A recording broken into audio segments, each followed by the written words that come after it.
الحمد لله وكفى وسلام على عباده الذين اصطفى أما بعد أعوذ بالله من الشيطان الرجيم بسم الله الرحمن الرحيم إن الله يأمر بالعدل والإحسان وإيتاء ذي القربى وينهى عن الفحشاء والمنكر والبغي يعظكم لعلكم تذكرون وقال النبي صلی اللہ علیہ وسلم ما عال من اقتصد او كما قال علیہ الصلاة والسلام صدق اللہ وصدق رسولہ النبی الکریم اللہم صل علی سیدنا ومولانا محمد وعلى آلہ واصحابہ وبارک وسلم اللہم صل علی محمد وعلى آل محمد كما صليت على إبراهيم وعلى آل إبراهيم إنك حميد مجيد اللهم بارك على محمد وعلى آل محمد كما باركت على إبراهيم وعلى آل إبراهيم إنك حميد مجيد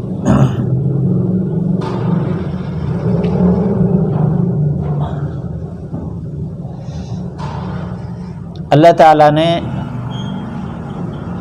ایمان والوں کو ہر چیز میں عدل کا حکم فرمایا ہے۔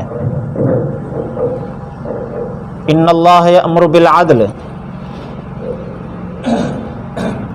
عبادات میں، معاملات میں، معاشرت میں، اخلاقیات میں، ہر قدم پر اللہ کی طرف سے حکم ہے کہ اعتدال کا راستہ اختیار کرو۔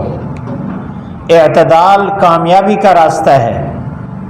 اعتدال میں چلنے والا آدمی کبھی گمراہ نہیں ہوتا، راستے سے نہیں ہٹتا، ضلالت سے بچ جاتا ہے، ہدایت پر رہتا ہے۔ یہ حکم اتنا زیادہ خوبصورت ہے کہ اس سے انسان ہر میدان میں اپنی جسمانی صحت کو بھی برقرار رکھ سکتا ہے، اپنی روحانی قوت اور صلاحیت کو بھی برقرار رکھ سکتا ہے اگر اعتدال پر چلتا رہے۔ گزشتہ جمعہ جو بات ہماری چل رہی تھی، جو سبق چل رہا تھا، وہ تھا معیشت میں اقتصاد، کفایت شعاری، خرچ کے اندر درمیانہ روی اختیار کرنا، یہ اللہ تعالیٰ کو بہت پسند ہے۔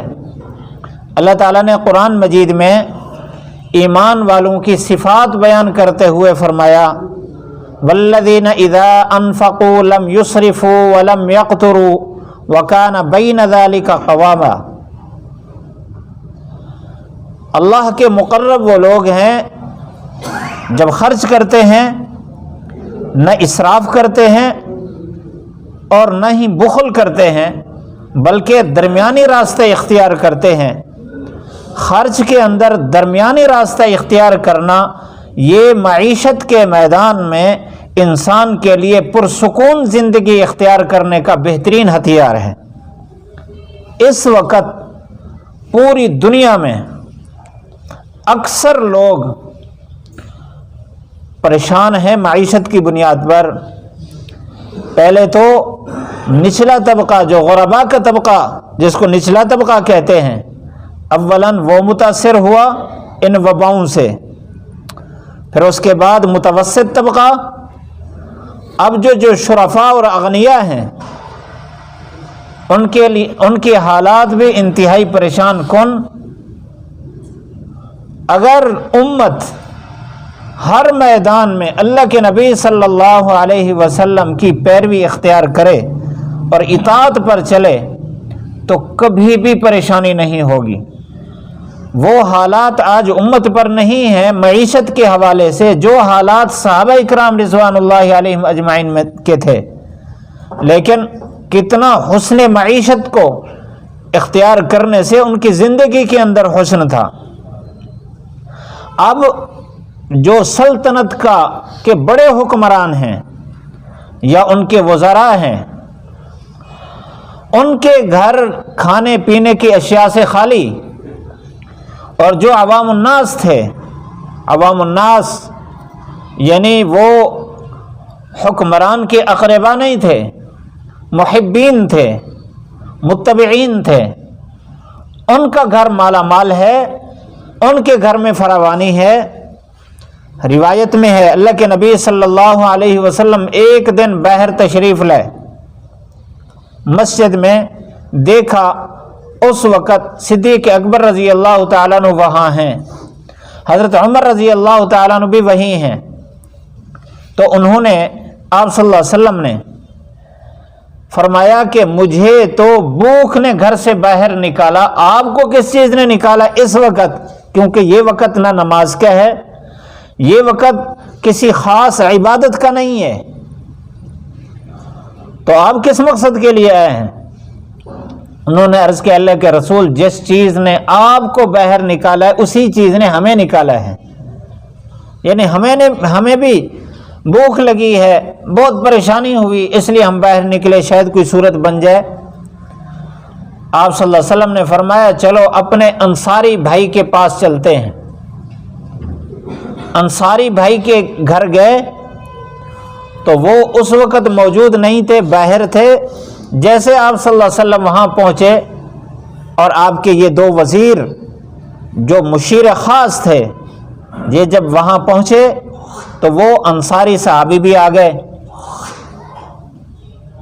تو آتے ہی انہوں نے خوشی سے کہا کہ میرے سے زیادہ خوش قسمت میزبان شاید دنیا میں کوئی نہ ہو، کہ میرے پاس کائنات کے سردار آئے ہیں اور امت میں سب سے افضل دو فرد ہیں، امت کے سب سے افضل دو فرد، تو میرے سے زیادہ خوش قسمت شاید کوئی میزبان نہ ہو۔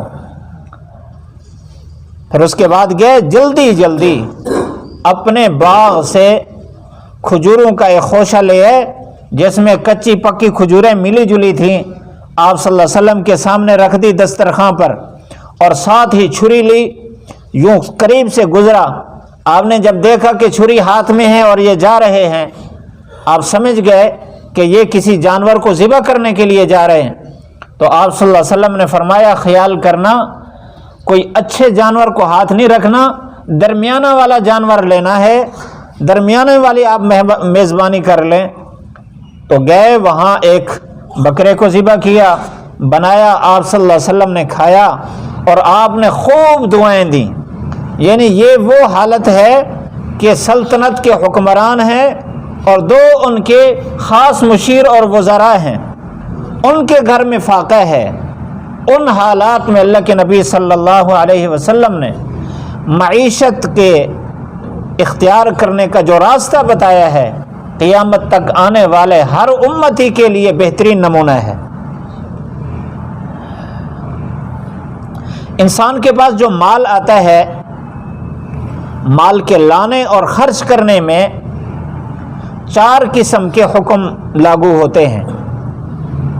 سب سے پہلا حکم یہ ہے کہ مال جو لا رہے ہو اس کو حلال اور جائز طریقے سے لاؤ۔ یہ یاد رکھنا چاہیے ہمیں کہ مال جس راستے سے آتا ہے اسی راستے سے جاتا ہے۔ اگر مال حلال راستے سے آ رہا ہے تو اس کی واپسی بھی حلال راستے سے ہوگی، اگر حرام راستے سے آ رہا ہے تو اس کی واپسی بھی حرام راستے سے ہوگی۔ یعنی اگر حلال راستے سے کمایا ہے تو اللہ تعالیٰ ایسی صورتیں انسان کے سامنے لاتا ہے کہ انسان جب خرچ کرتا ہے دنیا آخرت میں اس کا نفع ہوتا ہے، اور اگر حرام راستے سے آیا ہے تو یہ مال حرام راستے پر ہی خرچ ہوگا، حلال راستے پر خرچ نہیں ہوگا۔ میں نے ایک کتاب میں پڑھا، شیخ عبد القادر جیلانی رحمۃ اللہ علیہ فرماتے ہیں کہ میں نے ہمیشہ اپنے مال کے آمدنی کو اس کے خرچ کے راستے سے پہچانا ہے۔ اگر میرا خرچ اللہ کی پسندیدہ جگہوں پر ہو رہا ہے تو میں سمجھ گیا کہ اس مال کی آمدنی بھی اللہ تعالیٰ کے پسندیدہ راستوں سے ہے۔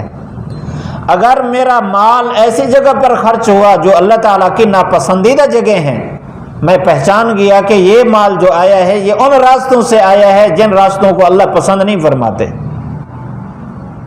اس لیے سب سے پہلا حق مال کی وصولی کا یہ ہے کہ حلال راستے سے آئے، جائز راستے سے آئے۔ اب اس وقت ہماری سوچ کا جو ہدف ہے وہ بدل چکا ہے، ہماری سوچ بالکل بدل چکی۔ ہمیں اپنے بنیادی اصولوں سے اس وقت ہم منحرف ہوتے پھرتے نظر آتے ہیں۔ اللہ کے نبی صلی اللہ علیہ وسلم کا جو دین ہے وہ ہمیں یہ بتاتا ہے کہ مال تمہارے پاس آئے گا۔ اللہ تعالیٰ نے جب انسان کو ماں کے پیٹ میں منتقل فرمایا اس وقت فرشتے سے حکم فرمایا کہ لکھ دے اس کا مال، اس کا رزق لکھ دے، تو فرشتے نے اس وقت رزق لکھ دیا۔ اس رزق نے انسان کے پاس پہنچنا ہے۔ آپ صلی اللہ علیہ وسلم کا فرمان ہے جو دو چیزیں انسان کے پیچھے بھاگتی ہوئی اس کو ملتی ہیں، اس کے پیچھے پھرتی رہتی ہیں، ایک انسان کا رزق ہے، دوسرا انسان کے پیچھے موت ہے جو انسان کے انتظار میں ہے۔ اور مشاہدہ بھی ہمیں بتا رہا ہے کہ اللہ تعالیٰ کی طرف سے ہمارے رزق کے غیبی انتظامات ہیں، غیبی نظام ہے، ہمیں ہمارے تصور میں بھی نہیں ہوتا اللہ تعالیٰ جو ہمیں کھلاتا ہے کہ اس راستے سے ہمارے پاس آئے گا، اللہ ایسی جگہوں سے کھلاتا ہے۔ تو اللہ کے نبی صلی اللہ علیہ وسلم نے ہمیں اس بات کا یقین کے طور پر ہمیں اس بات کا حکم فرمایا کہ آپ اس بات کا یقین رکھیں، اللہ تعالیٰ نے جو تمہارے حصے میں لکھا ہے وہ آئے گا، البتہ اس کو طلب کرنے کے لیے تمہارے پاس دو راستے ہیں، آئے گا وہی جو قسمت میں ہے، لیکن طلب کرنے کے دو راستے ہیں، ایک حلال راستہ، ایک حرام راستہ۔ پھر آپ نے فرمایا اجملوا فی الطلب وتوکلوا علیہ، کہ طلب میں خوبصورت راستہ اختیار کرو اور اللہ کی ذات پر بھروسہ کرو، یقین کرو کہ جو اللہ نے لکھ دیا ہے وہ لائے گا اللہ تعالیٰ تمہاری جھولی میں۔ ہماری سوچ کیا ہے؟ ہماری سوچ یہ ہے کہ زیادہ مال آئے گا تو ہماری ضروریات پوری ہوں گی، اگر ہماری 99 کی گنتی 100 تک جائے گی تو ہم مالدار کہلائیں گے، ہمیں عزت ملے گی اور معاشرے میں ہمارا نام ہوگا۔ اگر گنتی 100 تک جائے گی پھر اللہ تعالیٰ نے عزت بھی، مال دولت بھی، اللہ تعالیٰ نے سانس تک ساری ضروریات کا پہلے سے انتظام کیا ہوا ہے۔ اس لیے حکم ہے کہ مال کو حلال راستے سے لینا ہے، سود سے، رشوت سے، ناجائز طریقوں سے، دوسروں کے حقوق پر قبضہ کر کے، دوسرے کے مال پر قبضہ کر کے اور دوسروں کو لتاڑ کر ان پر ظلم کر کے مال کو جمع کرنا ہرگز جائز نہیں۔ جو مال اس راستے سے آیا ہے یہ پہلے سے قسمت میں لکھا ہے، یہی آنا تھا، اتنا ہی آنا تھا، لیکن غلط راستے سے آیا، غلط راستے پر خرچ ہوگا۔ پہلا حق یہ ہے مال کے حاصل کرنے کا کہ اس کو حلال راستے سے اختیار کرے، حرام راستے سے بچے۔ نمبر 2، دوسرا حق مال کا یہ ہے کہ اللہ کے جتنے حقوق اس مال کے ساتھ متعلق ہیں 100% ان حقوقوں کو ادا کرنا یقینی بنائے۔ بہت سارے حقوق اللہ تعالیٰ کے مال کے ساتھ متعلق ہیں۔ اللہ تعالیٰ نے ہمارے لیے، کیونکہ اللہ ہم سے محبت فرماتا ہے، اللہ تعالیٰ نے ہمارے لیے بہترین اصول خرچ کرنے کے بنائے۔ اب دیکھو، جو آدمی صاحب نصاب نہیں ہے وہ اللہ تعالیٰ کے ہاں مالدار نہیں ہے، وہ غریب ہے، اس کے ذمہ نہیں ہے زکوٰۃ، اس کے ذمہ نہیں۔ اگر وہ قربانی کے نصاب تک نہیں پہنچتا اس کے ذمہ قربانی نہیں ہے، اگر قربانی کے نصاب تک نہیں پہنچتا اس کے ذمہ صدقہ فطر بھی نہیں ہے، دوسروں لوگوں کی ذمہ داری ہے کہ اس کو دیں۔ اللہ تعالیٰ نے جو معیار رکھا ہے مالداری کا بہت اونچا رکھا ہے، ہماری ضروریات سے بہت اونچا رکھا ہے۔ اس کے بعد اللہ تعالیٰ کے حقوق اس مال کے ساتھ متعلق ہوتے ہیں۔ تو اگر مال نصاب کو پہنچ گیا ہے تو 100% اس کا حساب کر کے اس کی زکوٰۃ ادا کرنا یہ مال کا دوسرا حق ہے۔ اور تیسرا حق، مال کے ساتھ جتنے بندوں کے حقوق متعلق ہیں ان کو ادا کریں۔ اب بندوں کے حقوق میں سب سے پہلے اس کی اپنی جان ہے، اپنی جان کا حق اس مال کے ذریعے سے ادا کرے۔ اس کی بیوی ہے، اس کا حق ادا کرے، اس کے بچے ہیں ان کے حقوق ادا کرے، ان کے والدین ہیں ان کے حقوق ادا کرے، ان کے قریبی رشتہ دار ہیں ان کے حقوق ادا کرے، ہمسائے ہیں ان کے حقوق ادا کرے۔ تیسرے نمبر پر بندوں کے حقوق، غرباء، مساکین اور ضعفاء کے حقوق وہ اس مال سے ادا کرے۔ چوتھے نمبر پر اس کے علاوہ جہاں بھی خرچ کر رہا ہے، خرچ کرنے میں اقتصاد اختیار کرے، میانہ روی اختیار کرے، درمیانہ راستہ چلے۔ اگر انسان ان 4 حقوقوں کو ادا کرتا رہے، یہ مال انسان کے لیے دنیا آخرت میں راحت کا باعث ہے، اللہ کے قرب کا باعث ہے۔ ایسے لوگوں کے لیے اللہ تعالیٰ نے جنت میں بالا خانے تیار کر رکھے ہیں اگر ان 4 حقوق کو ادا کرے۔ تو ان میں ہماری بات جو چل رہی ہے وہ خرچ کرنے پر ہے۔ پچھلے جمعے میں نے یہ بات عرض کی تھی کہ مال کو جمع کرنا کمال نہیں ہے، مال کو خرچ کرنے میں صحیح راستہ اختیار کرنا یہ انسان کے لیے کمال کی بات ہے۔ ضروریات تو فقیر بھی پوری کر لیتے ہیں، لیکن خواہشات بادشاہوں کی بھی پوری نہیں ہوتی۔ اپنی ضروریات اور خواہشات کو جائز طریقے پر اعتدال کے ساتھ اس کو پورا کرنا، یہ ہے اقتصاد فی المعیشت۔ خرچ کرنے میں جو درمیانہ راستہ اختیار کرے کبھی وہ بھوکا نہیں ہوتا۔ آپ صلی اللہ علیہ وسلم کا فرمان ہے، ما عالی من اقتصد، جس آدمی نے خرچ میں درمیانہ راستہ اختیار کیا وہ کبھی بھی فقیر نہیں ہوتا۔ اللہ کے نبی کا وعدہ ہے اور آپ صلی اللہ علیہ وسلم کا فرمان ہے، اللہ کی فرمان برداری میں، اللہ کی فرمان برداری اور طاعت کی حدود میں جتنا بھی خرچ کرو گے وہ اقتصاد ہوگا۔ اللہ کی نافرمانی میں تھوڑا پیسہ بھی خرچ کرو گے وہ اسراف ہے، وہ حد سے تجاوز ہے، وہ مال انسان کے لیے مصیبت بنے گا۔ آپ صلی اللہ علیہ وسلم نے صحابہ اکرام رضوان اللہ علیہم اجمعین کو خرچ کرنے میں اعتدال کا راستہ، اللہ کے راستے میں انفاق فی سبیل اللہ، ضروریات کی جگہ پر بھی خرچ کرنے میں اللہ کے نبی صلی اللہ علیہ وسلم نے اعتدال کا راستہ بتایا ہے۔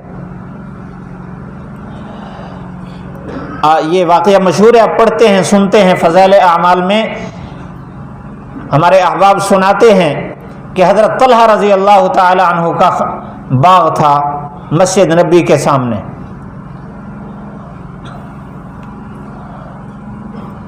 آپ صلی اللہ علیہ وسلم پر جب یہ آیت نازل ہوئی، لن تنالوا البر حتی تنفقوا مما تحبون، اس وقت تک تم نیکی کے اعلیٰ درجے کو نہیں پہنچ سکتے جب تک اپنا محبوب مال اللہ کے راستے میں خرچ نہ کرو۔ یہ آیت نازل ہوئی تو آگے اللہ کے نبی صلی اللہ علیہ وسلم کے پاس، اللہ کے رسول میرا پسندیدہ مال یہ ہے سامنے کا باغ، میں اس کو اللہ کے راستے میں دینا چاہتا ہوں۔ آپ نے ان کو اعتدال کا راستہ بتایا کہ اپنے رشتہ داروں پر، اقربا پر خرچ کرو، یہ اعتدال کا راستہ ہے۔ بہت سارے صحابہ اللہ کے نبی صلی اللہ علیہ وسلم کے پاس آتے، مشکات شریف میں روایات ہیں کہ آ کر کہتے ہمارا سارا مال آپ کے حوالے ہے، آپ جہاں مرضی خرچ کریں۔ آپ فرماتے نہیں، آدھا اللہ کے راستے میں دو، آدھا اپنے پاس رکھو۔ تو خرچ کرنے میں اعتدال، اللہ کے راستے میں بھی اعتدال کا حکم ہے، اور جہاں اللہ کی نافرمانی کی جگہ ہوں، اپنی خواہشات کی جگہ ہوں، وہاں خرچ کرنا کتنا برا ہوگا۔ اس وقت ہم افراط اور تفرید کا شکار ہیں۔ خوشی کے موقع پر ہمارا مال کیسے جاتا ہے ہم سب کے سامنے ہے۔ اگر ہم نے اپنے بچے کی شادی کے بعد ولیمہ کرنا ہو تو ہم اس پر کتنا خرچ کرتے ہیں۔ ہمیں پتہ ہے کہ ہمارے مدعو لوگ اتنا ہیں، ان کے لیے اتنا کھانے کی ضرورت ہے، بس اپنی سمعت اور رعا اور شہرت کے لیے بہت زیادہ چیزیں تیار کرا کے، بہت وافر چیزیں تیار کرا کے ان کے سامنے رکھ دیتے ہیں۔ وہ کیا کرتے ہیں، ہرس میں بہت ساری پلیٹ بھر لی، بہت سارا برتن بھر لیا اور درمیان سے تھوڑا سا کھا لیا، باقی ضائع ہو گیا۔ اسی شادی ہال، اسی میرج ہال اور اسی شادی کی جگہ کے ارد گرد کتنے ایسے گھر ہوتے ہیں جن کو شام کو کھانا نہیں ملا، ان کے بچے بلکتے اور روتے روتے سو جاتے ہیں، ان کے پاس کھانا نہیں ہوتا۔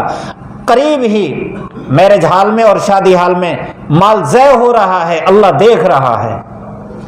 اس لیے ہمیں خرچ کرنے میں اعتدال اختیار کرنا چاہیے، اور ایسی شہرت میں ہم مال قرض پر، پیسہ قرض پر لے کر ساری زندگی مقروض رہنے کو برداشت کرتے ہیں، لیکن بس اتنا ہے کہ لوگ کہیں واہ کیا کمال تھا اس ولیمے کا، کیا کمال کر دیا، اس طرح کا تو پوری برادری میں ولیمہ نہیں ہوا جو اس نے کیا ہے. بس اسی بات کو لینے کے لیے ہم اتنا زیادہ مال ضائع کرتے ہیں. اگر اللہ کے نبی صلی اللہ علیہ وسلم کے طریقے کو اختیار کریں تو ہمیں کبھی بھی مالی اعتبار سے کوئی پریشانی نہیں ہوگی. ہمارے پاس 1 روپیہ آ رہا ہے تب بھی ہمارا دل پرسکون ہوگا, لاکھوں روپے آ رہے ہیں تب بھی ہمارا دل پرسکون ہوگا.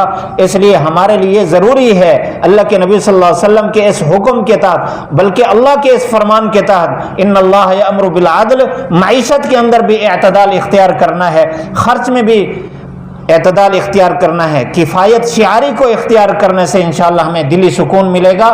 یہ غربت اور پریشانی اور ذہنی دباؤ اور ڈپریشن کے جو مرض بڑھ رہے ہیں ان سے بھی انشاءاللہ حفاظت ہوگی. اللہ تعالی ہم سب کو پورے دین پر چلنے کی توفیق نصیب فرمائے.